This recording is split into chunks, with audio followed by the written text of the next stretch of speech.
Δεν μου λέτε κύριε Κοροφίλα, πως ξέρετε κατά που πέφτει η πλατεία που δεν παντρεύονται. Δεν παντρεύονται. Α, τον αγάμο λες, θα πάρεις το αυτοκίνητο. Από το αυτοκίνητο τον κουτώνε, συνεννόησες φυλάδι. Για να σου πω ρε, με κοροϊδεύεις. Όχι κύριε Κοροφίλα, αλλά ξέρετε εγώ είμαι ξένος. Ξένος, και από πού? Είμαι Αμερικανός από τα περίχωρα της Λαρίσης. Είμαι δηλαδή να πούμε αυτό διακοπτό και ήρθα πρώτη φορά στην Αθήνα για να πάω καμιά νύχη. Βρήκες?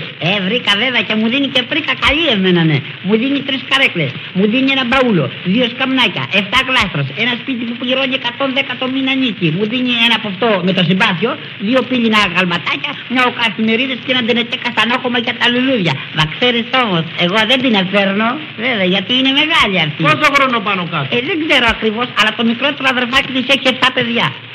Υπομονή Θανάση. Σε αυτόν τον κόσμο σε όλα χρειάζεται υπομονή. Βέβαια, θα κάνουμε υπομονή, τι να κάνουμε.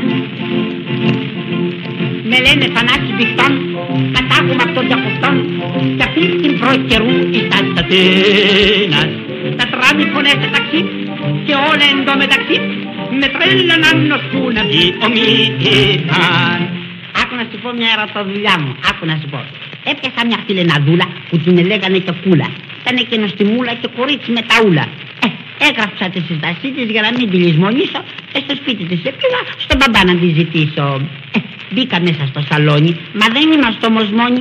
Κάθισα πολλές της, μου συσταίνει τη μαμά της, μου συσταίνει έναν άπη, έναν εξανθό φαντάρο και έναν άλλο με μουστάκια μου συσταίνει για κουμπάρο.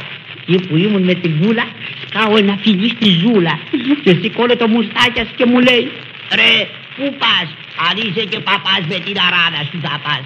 Άμα είναι έτσι ας λείπει και η οικογένεια και ο γάμος. Βρε μυστήριο, μα να έχω γυναίκα κτήμα μου, αλλά με εισιτήριο. Αυτά έχει ο κόσμος Θανάση, υπομονή. Βέβαια, υπομονή. Υπομονή. Όλοι μου λένε υπομονή, με χιστελόρια. Υπομονή. Υπομονή. Μα υπομονή έχει φίλε μου και όρια. Βαρέθηκα πια τα σκηνά, ξοδεύεις να πας και πεινάς, αυτή είναι αληθινή θεομηνία. Ακούς διαρκώς σαξοφών, μεγάφωνα και μεγαφών, γίναμε σωστή Βαβυλωνία. Άκου να δεις φίλε μου τι έπαθα. Μπαίνω σε ένα τραμ, κάτι με ενοχλούσε. Μπρος μου ήταν μια μαντάμ που όλο με πατούσε. Πίσω μου ήταν ένας κύριος που όλο με σπουντούσε, δώσ' του αλητήριος και με τυραννούσε. Πώς σου λέω πίσω μου σέχω σατανά, είπα ο κακομοίρης, μη με βάλεις σε μπελά και είμαι και νοικοκύρης. Κατεβαίνω από το τραμ, στρίβω το σοκάκι, μα κάπως ελαφρότερο ένιωσα το σακάκι. Ψάχτηκα παντού γερά, όπως κάνουν όλοι. Τα λεπτά κάναν φτερά, πάει το πορτοφόλι. Όλα τα περίμενα, μα τούτο είναι μυστήριο. Μα να τον πληρώσω για το κολλητήριο. Αυτά έχει ο κόσμος Θανάση, υπομονή. Υπομονή. Υπομονή. Υπομονή που λένε όλοι να έχεις πελώρια. Υπομονή. Υπομονή. Μα υπομονή έχει φίλε μου και όρια.